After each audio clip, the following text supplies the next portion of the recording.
guys, Robert1 here, coming at you with a new Yu-Gi-Oh video, and in today's Yu-Gi-Oh video, I'm going to be showing you my first place Invoked Dogmatika Shadow Destiny hero deck. Like, it seems every time I play Invoked, the list gets longer and it just becomes an entirely new deck. So for short, we're going to be calling it Invoked DPE or Invoked Destroy Pheonix Enforcer, or hell, you can even just call it Invoked D because of Invoked Dogmatika Destroy Pheonix Enforcer. Like, you get what I mean.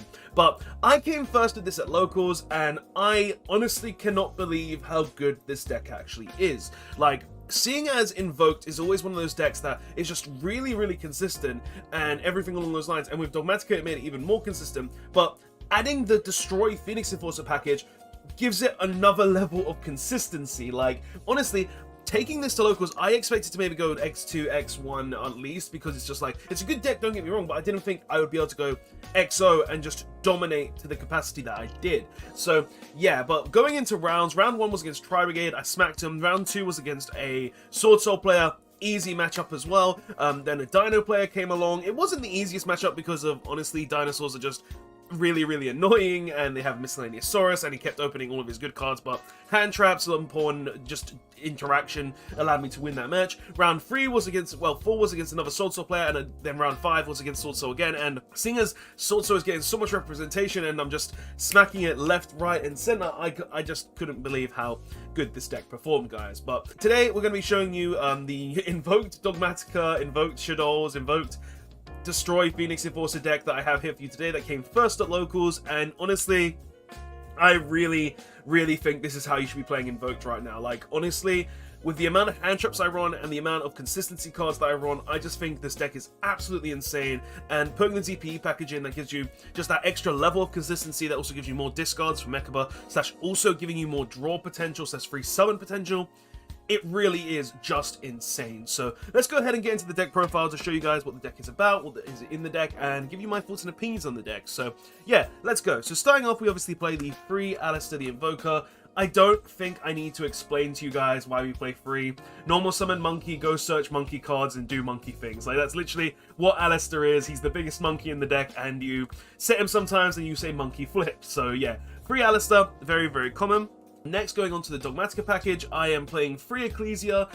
She's just a free special summon at times where you can actually just go ahead and normal summon Alistair, go ahead and make the Almirage, then use Ecclesia in hand, special summon, not use effect, go ahead into Vertigo de Conda, to then be able to go ahead and make Mechaba with DPE, so she's really good there, which is why I choose to play her at free. And also she's really good because she just says on summon search any Dogmatika card, so there's no real reason not to run her when she says you can search literally any Dogmatika card, and also she's just an instant access into DPE. So card's very strong, card's very good, so we play 3 of her. 1 Knighted, he's basically an extra effect veiler that helps me OTK at times, which is really nice. And 1 Maximus, because he's actually a really strong control piece in this deck, where if you go into the late game or into the grind game, you can just literally keep going ahead and sending Omega and Unts to the graveyard to go ahead and guarantee that, well, your opponent can never stop you and your opponent can never do anything to you because you just keep popping their stuff, recycling the pops, and also draining their extra deck.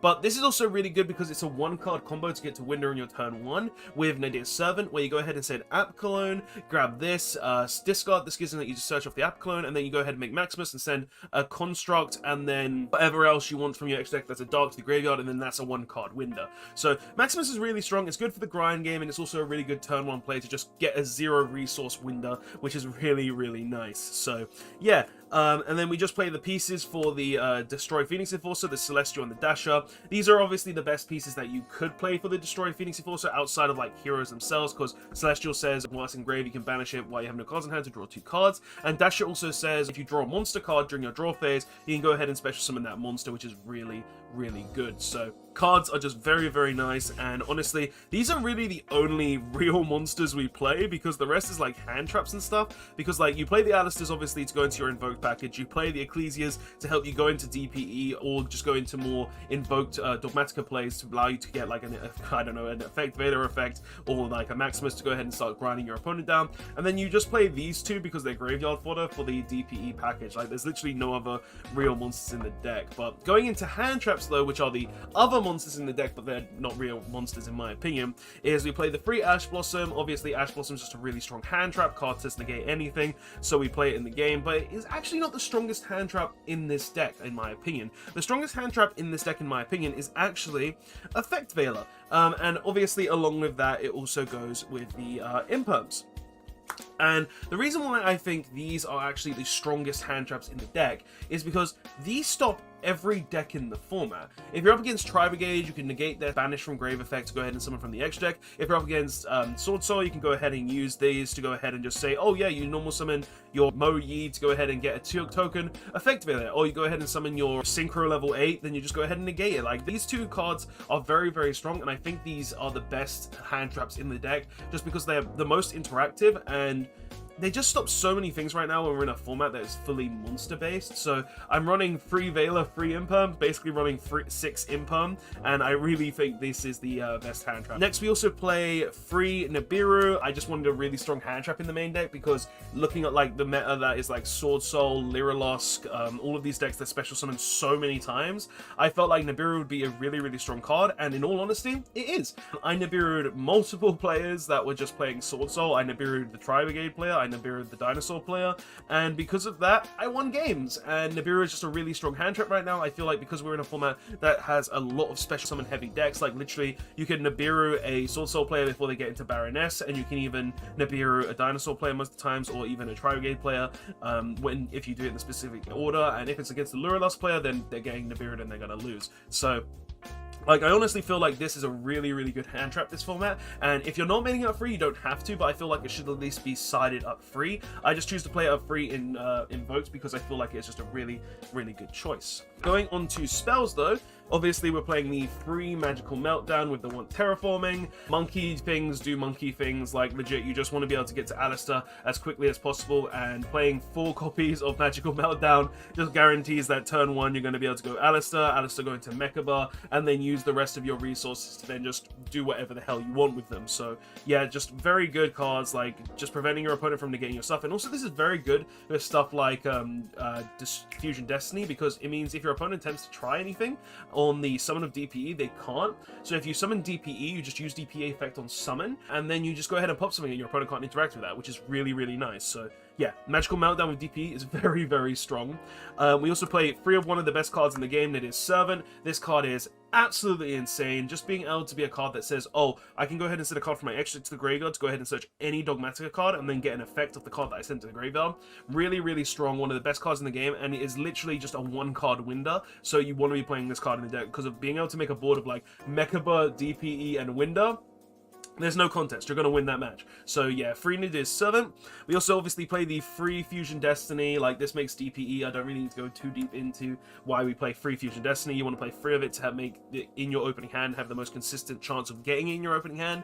So free Fusion Destiny is just really, really good, and it's literally just free DPE. Like, I don't know what else to say, it's free DPE. So yeah, but next we also play free Forbidden Droplets. If we ever go second, this card is absolutely insane, and seeing as you technically don't need all the cards in your opening hand, this card is very, very strong, because if you go ahead and look at your opening hand, all you really need is a 1-card starter 9 times out of 10, and if you get that 1-card starter, Forbidden Droplets, you can just discard 3 cards to just go ahead and prevent your opponent from playing the game. And if you have a card like Fusion Destiny in your hand, and then you have Droplets in your hand, and your opponent attempts to negate the Fusion Destiny, then you can just go ahead and chain the Droplets, send the Fusion Destiny to the graveyard, and negate the thing that's trying to negate your Fusion Destiny. So as long as it's not an actual something, if it's on the board, it has to be on the board. But like, card's very, very strong. It's definitely a meta format staple, and if you're not playing it, your deck's just incorrect in my opinion. You have to be playing free of this card in almost every deck, because the card is just absolutely insane in this format, with every deck trying to build a board.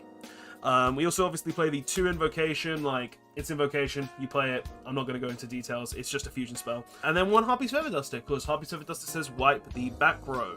So yeah, those are all the spell cards. Going on to traps, we play 1 Dogmatika Punishment. In other builds, I was playing 2 of this, but because obviously I put the DPE package in and all this other stuff, I was like, okay, I don't really have room, but I still wanted to play 1 of it. So we're playing 1 Dogmatika Punishment, and the card is very, very strong. Like, honestly, same thing as the Nadir's Servant. This is really strong. It's basically a double pop. It can remove anything on the board, and I really do like the card. And looking yourself out of the extra deck doesn't really matter if you've got the Dogmatika plays online, so... or you've already got like DPE and Mechaba on lock on check, so on the board. So it's just like, yeah, Punishment is very, very strong, and I really like the card. So we play it at 1 still, and then the last card we actually play in the main deck is One Shot Schism. I don't have to go into detail, it's Schism, the card literally says make Winder. So yeah.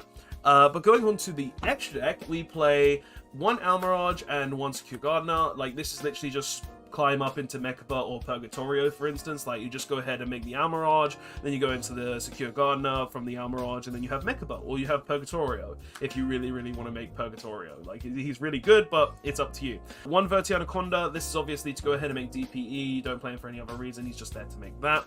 1 Access Code Talker, I'm going to be honest, I didn't make it. It's a really optional card. I don't think it's amazing. I just put it in because it's like, oh, I have 3 other Link monsters in my extra deck that are all different types or attributes, so I could get up to 3 pops, which it could be really nice, but you can change this for literally anything.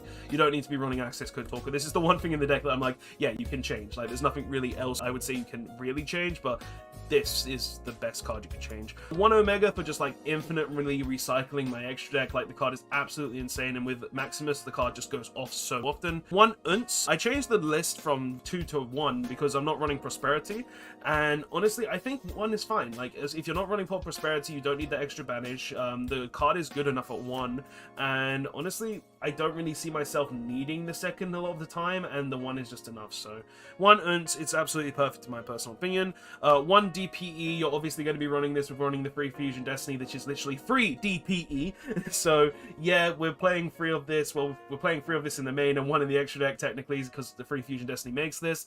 And honestly, this card is insane. It decreases your opponent's attack points. It literally says, oh, I can go full combo and then summon it. And it also is just like, oh, yeah, every turn I'm going to get to pop something and bring him back. It's just like, there's no downsides to this card, and it's just absolutely insane in Invoked, because you've got a negate, you've got a special summon prevention, and you've also got a card that says pop every turn. Like, you're going to be winning almost every game with this one card, and it's just absolutely insane how this deck has put this deck on an entirely other level. 1 Titanclad, End Phase, Search Dogmatika, Dark to Banish with the Schism. Like, it's just generic advantage cards, and you want to be playing 1 because of that. 1 Augustes, because he can get really, really big, and he can keep popping cards. He's a very decent monster, and we run 1 of him at all times because of that. 1 Purgatorio, because you have a lot of monsters, attack, attack, attack, game.